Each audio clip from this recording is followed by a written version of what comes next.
Good afternoon, ladies and gentlemen, and welcome to my second episode of Insane Budget Streaming. So this time we're gonna talk about sound. I'm actually glad I could start this stream or start this recording during daylight, so you could actually observe how the camera looks during, it's pretty dim here right now, but it's still daylight, so I figured, yeah, you can see how it's balanced and how the colors look like, how much light it picks up. It really looks beautiful, and it's also pretty sharp. Right, but that's not what we're here for today. We're here for sound. So let's start at the beginning, right? What is actually sound? So sound is a vibration of a medium. In most cases, it's going to be air. And that's created by your vocal cord. It's transferred via the medium to the microphone. And the microphone transfers it into electrical signal that travels through your cable and finally ends up in your computer somehow where it gets digitized into ones and zeros, and then then you're done and you process it digitally. So unless you're really going for the cheapest, Genius, whatever, $5 little microphones or the headset ones that might or might not be good, but mostly aren't, you're gonna go pro or at least semi-pro. And you have two directions to go. Either you buy an all-in-one solution, which is basically a USB mic that's got, it just plugs to your computer via USB. Usually it's a condenser mic. We'll talk about different mic types later. That's got all the electronics inside as well as the built-in sound card because, like I said, the electrical signal still needs to be converted to ones and zeros, which is done by AD converter, and AD converter for analog to digital converter, well, that's basically an input sound card. So that's one solution, all-in-one USB mic. Or you can go the modular way, and you can have a separate audio interface and then a regular studio or whatever microphone that is connected via XLR cable. Just so you know what I'm talking about, let me just Google for you XLR connector, right, and show you on my screen just there. So this is the de facto standard of how you connect audio equipment in the professional circles. But it's also very useful for home recording and streaming, and I'm also going this way because when you have an audio interface, the sound card, basically audio interface is a fancy name for an external or even internal sound card, you have much more options on how you can expand your streaming. So I have an audio interface that's got two XLR inputs. And currently my microphone is connected to my first one, and I can connect my second microphone to my other one. If I ever decided I want more inputs, I can just swap the sound card without having to ditch my microphones. And similarly, if I decide to get a better microphone, provided that my sound card is of enough quality that it makes any sense or any actually noticeable difference, then I can just buy a better mic and stick with my old sound card, so I can really branch out the ways in which I can upgrade my setup when I get finances for it, let's say. After all, this is about budget options, right? Right, so I think I can probably establish that interface plus separate mic is a better way. So now that we know that, let's talk about the interface that I have. Now you can see Behringer and you go, right? But no, actually in the last probably 10 to 15 years, Behringer got immensely better. And this particular interface that I'm talking about is the UMC204HD. It's just a perfect little gem that gets overlooked a lot. And even though I've seen it compete with Focusrite and Steinberg interfaces in a similar price range, actually even price range above it, and it just crushed them with this super low noise profile and super big versatility. So let me show you what it can do, right? I got the pictures right there. So it's got two inputs that are combo jacks, which means there are both XLR and the 6.3 centimeters jack, which means we can either plug an XLR microphone or even like a jack microphone or a guitar or anything really.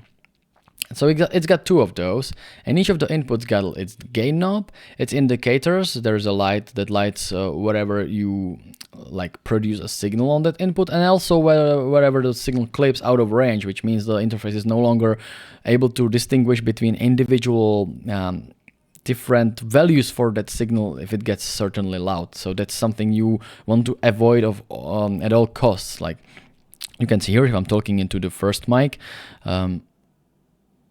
and then I just stop, the green light just goes off. But if I scream into it, you not only hear it by the sound being distorted, but also you see it by the clip light getting red. So like I said, you want to avoid it at all costs. Then in this right section, you got some mixing options. So this basically distinguishes whether you want to hear just the sound of the computer, or just the sound of the inputs, which in my case is the microphone, or any ratio between those two. Now this is particularly handy if you are talking and you got like over-ear headphones that basically isolate your ears. It's very unnatural to talk when you're not hearing yourself back. So you can mix in a little bit of those mics back into your headphones so you can hear yourself talk, and that's much more natural. Also, there's the stereo mono button that basically there's a little brother of this sound card. It's a UMC204HD, and it doesn't have that. And it's a crucial feature because if you do not have this, then the input 1 is considered left and input 2 is considered right. But that's not how it goes with mics. My mic is right in front of me, so I want it mixed to both my ears, not just one of them. So when I switch it to mono, then both of these mics go to both of my ears, and that's just perfect for streaming. And then you got phone's volume and speaker's volume.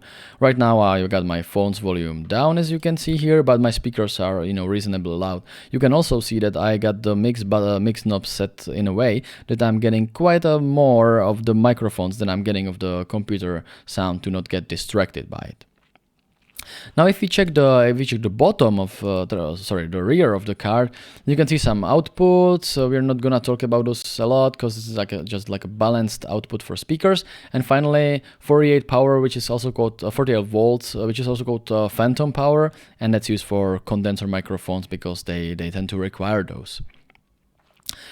So speaking of condenser mics, you probably figured there is more than just one type of microphones, right? And basically, if we discard the more exotic types like ribbon mics, we got two main types of microphone. First type is dynamic mics. The one I'm using here is a Sontronics PodcastPro. As you can see here, it's a dynamic mic, and added to that is a supercardioid polar pattern. First of all, let's talk about dynamic mics in general.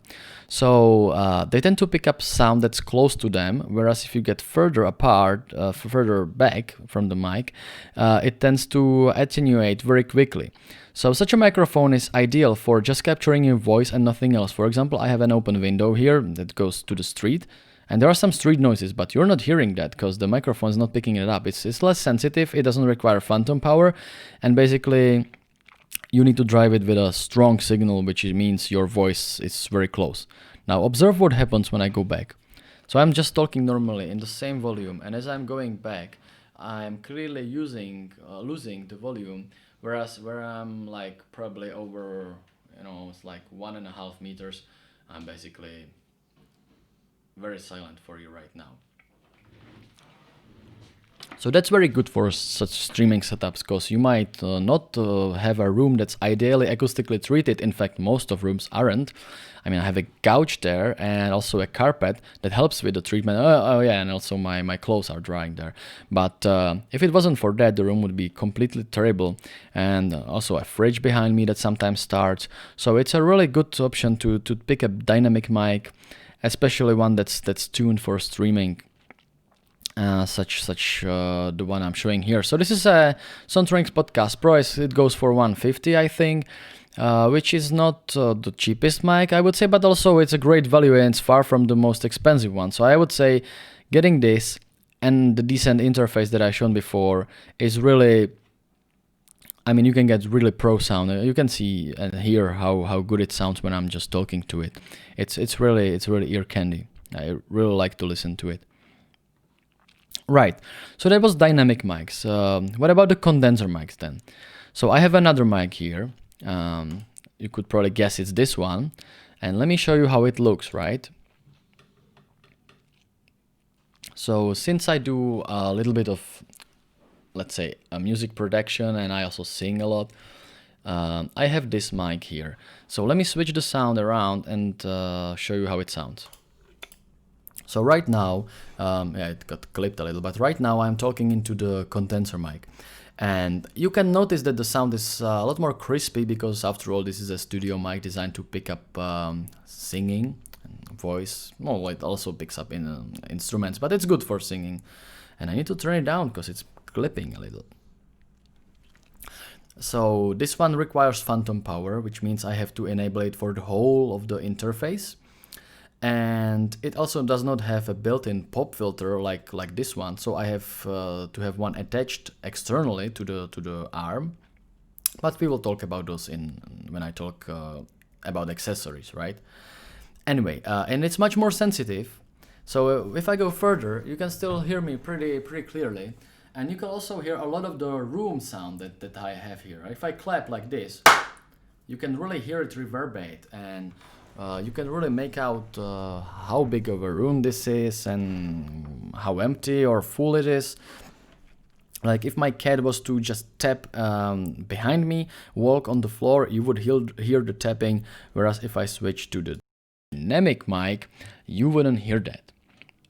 So let's put it away again, because I don't use this for streaming anymore. It's too heavy and too clumsy with the pop filter, whereas this got a pop filter built in, and also it was picking up the noises that I did not want to have in my room, right?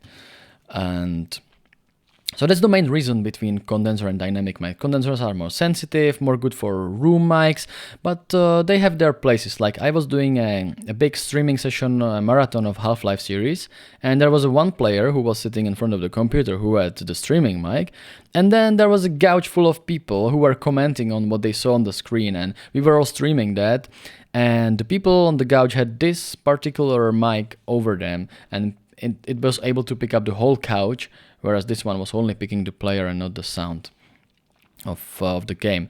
Also, when you do not want to, for some reason, stream with your headphones on, for example, due to ear fatigue or something, this is a good option because it does not pick up a lot of the speaker sound. It does not bleed to the microphone, whereas with the condenser mic, it does do that quite a lot actually.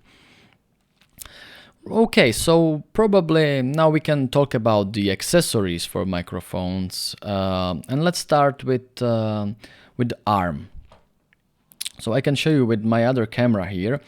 Again, this is quite an expensive microphone arm. Definitely, you don't have to have such a high quality one. But it's just something that holds your microphone attached to your table. Now this one is just like a clamp that you can screw to the table, like just by tension, just by adjusting it. But it also comes with a piece that you can like make a hole in the table and directly connect it to there. So it's much more elegant solution than this big piece. It doesn't look as big on camera, but let's compare it to my hand. It's really quite big, you know.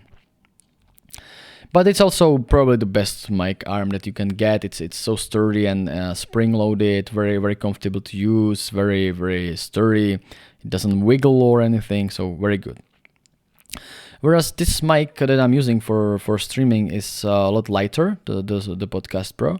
So basically, I just got it mounted on a gooseneck, and that's attached directly to my wall. Now, why would I do that, right? Why don't I just have it attached to my desk? So the problem is another piece of accessory that I'm going to show you.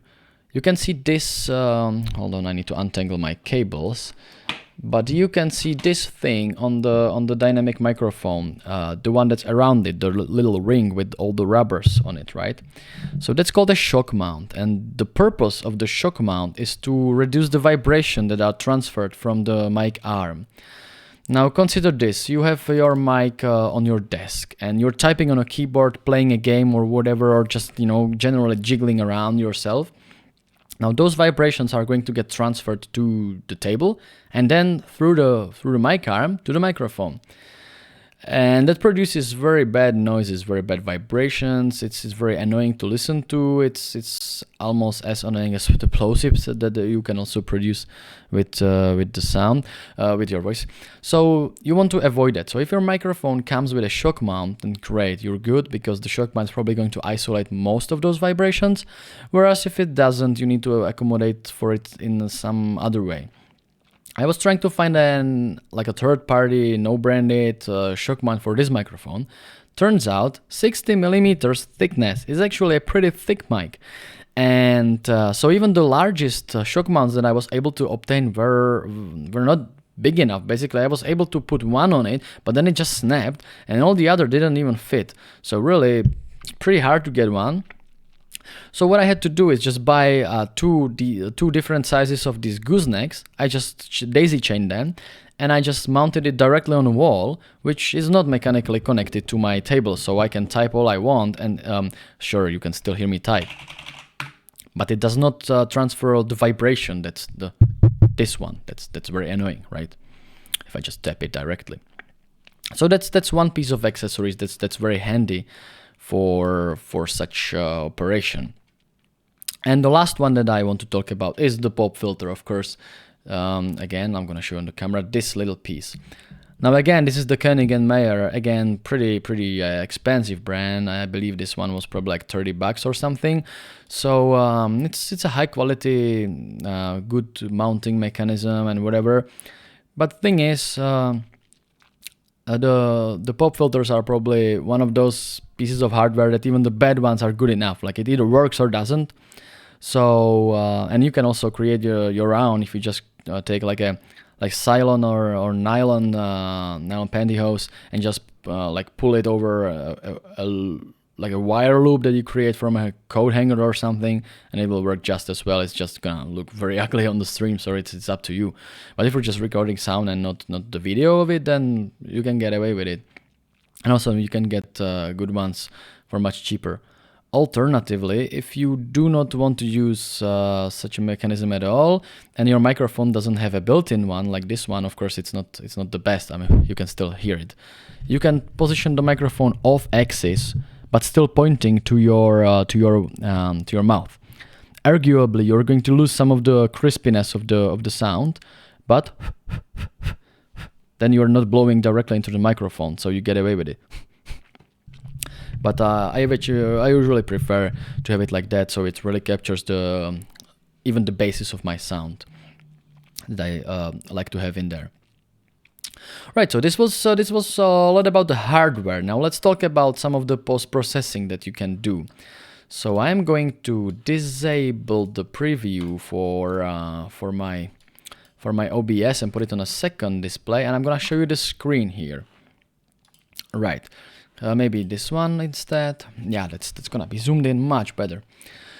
So, I'm gonna talk about audio compression, and now bear with me, because when I say compression, surely you imagine MP3, FLAC, or WMA, whatever. You're probably gonna go like, I don't want that, it sounds terrible. But I'm talking here about dynamic range compression. Now you can see this table mic. Let me go here in the filters. And you can see I already have a compressor set up. Now, like I said, this is a dynamic compressor. Observe what happens when I turn it off. You can hear that the sound got a lot quieter. So let me enable it again and tell you about the features. Basically, what happens is that your sound, your voice has a certain dynamic range, which means sometimes you speak quietly, sometimes you exclaim or speak loudly. So actually it's getting pretty dark. Let me just enable my my lighting a little. Yeah, this might be maybe good enough.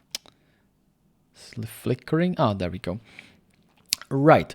So what I was saying, right? Sometimes you whisper, sometimes you exclaim, and these are the dynamics. This is the dynamic range of your voice. Now, of course, you need to turn down the gain on your interface. So even if you exclaim, the gain does not exceed the clipping range, and your interface doesn't clip, because then the sound sounds terrible. But okay, so you turn the interface down, and now your normal voice is quite quiet. Actually, you don't want that. So what you do is you use a compressor, and a compressor, what it does is that every time the voice exceeds a certain threshold, in this case it's minus 20 dB, it's gonna turn it down a little. The ratio says how aggressively it will turn the volume down. So it means the more it goes over the minus 20 dB, the more it turns the sound down, and the ratio basically 1:1 would be no compression, so the sound would be exactly the same as it is. But over the threshold, 10:1 ratio is actually pretty aggressive, which means the sound intensity will not increase linearly, but it will be much slower.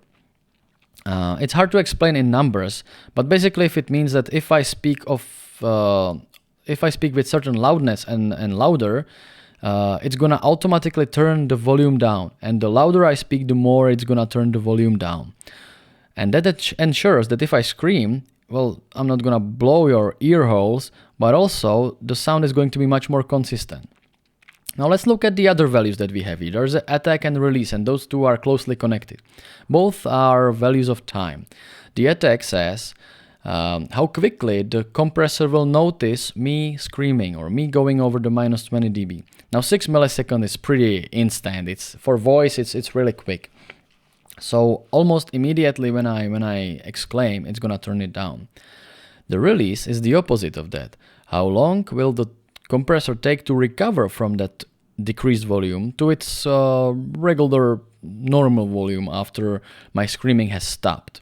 Now mind you, this doesn't mean that it will take 60 seconds of waiting and then turn it up immediately. It will just gradually raise the volume over the period of 60 milliseconds, which is still pretty quick to a human noticing it. And okay, so now you basically think I was promising that the compressor will make your sound louder, but I'm only talking about decreasing the volume and not increasing. So how does that work? Well, the trick is there is the output gain too. And imagine it like this, right? So this is your lowest volume, this is your whisper level, and this is your screaming level. Well, if you have so much range and you have the interface set up like this, then basically your normal level or your whisper level is going to be very low. Now, if you make the compressor decrease the volume of your screaming to this level, see, now there is only so much space between those two, and now you can turn the whole thing up, and even the whispering will be louder, whereas the screaming will be just as loud as it was before the gain compensation. So when we configure the compressor to shut down our screaming and turn it down, now we turn the whole thing up, and this is by the output gain. So now the whole signal basically gets turned up 10 decibels. And let's see how it is without and with the compressor. So right now I am speaking pretty quietly. I mean, probably I can even whisper like this. This is my normal voice, and this is me screaming my ass off. Well, basically not my ass off, but I am pretty loud. Now if I enable this is my whispering. This is me speaking normally, and this is me screaming, and as you can see, it's not as much loud as it was before. In fact, it's very close to my normal voice that's like this, and even the whispering is pretty close. So it really crushes the differences between individual levels to a smaller portion of the volume range, so you can turn it all up. Right, so this is something you can do on your voice. But then, if you were careful, you could also see there is this last option, sidechain/ducking source. And that's something that a lot of people don't notice, and I actually think it's a secret weapon of good streaming. Let me show you in practice, right? Actually, let me tell you something about it before. So the compressor can either look at the signal that it's turning down, or it can look on other signal but still turn the first signal down. So, in other words, right now it's looking at my voice, and if my voice gets too loud, it turns my voice down. But I can also have this desktop audio that's looking at my voice, and if my voice gets too loud, it turns the volume of the desktop audio down. See where I'm getting, right? Basically, it does this.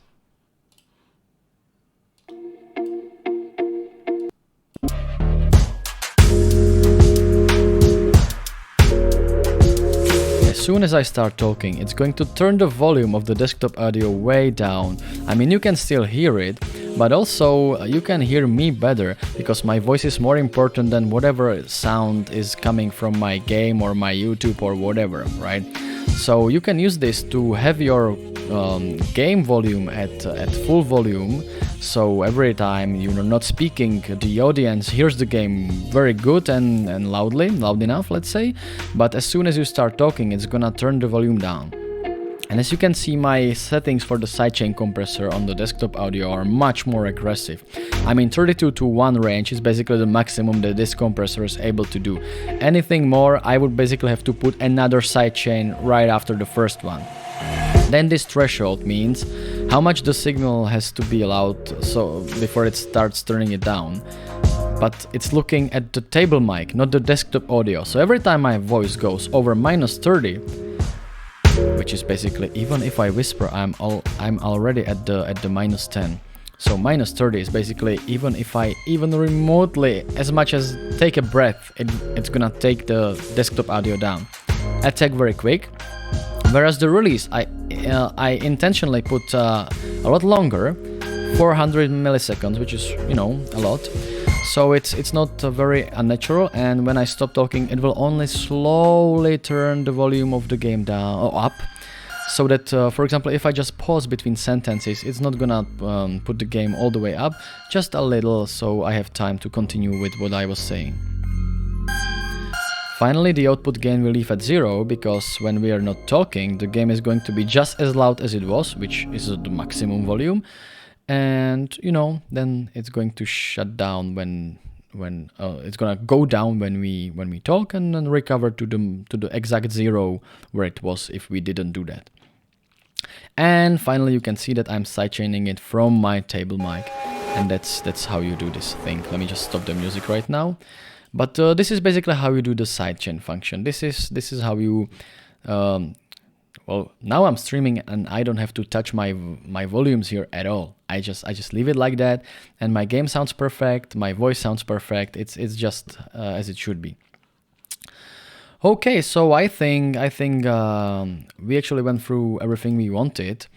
I'm really glad I could share all this knowledge, because for me it's second nature, since I do a lot of music mixing and production.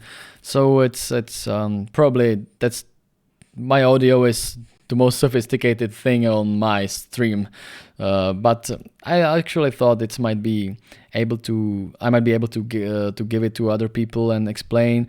And as you could see, if you get just the interface and the microphone, you can do a lot of stuff in software and have your audio of excellent quality. So thank you for watching, and just stay tuned for my next episode. Bye.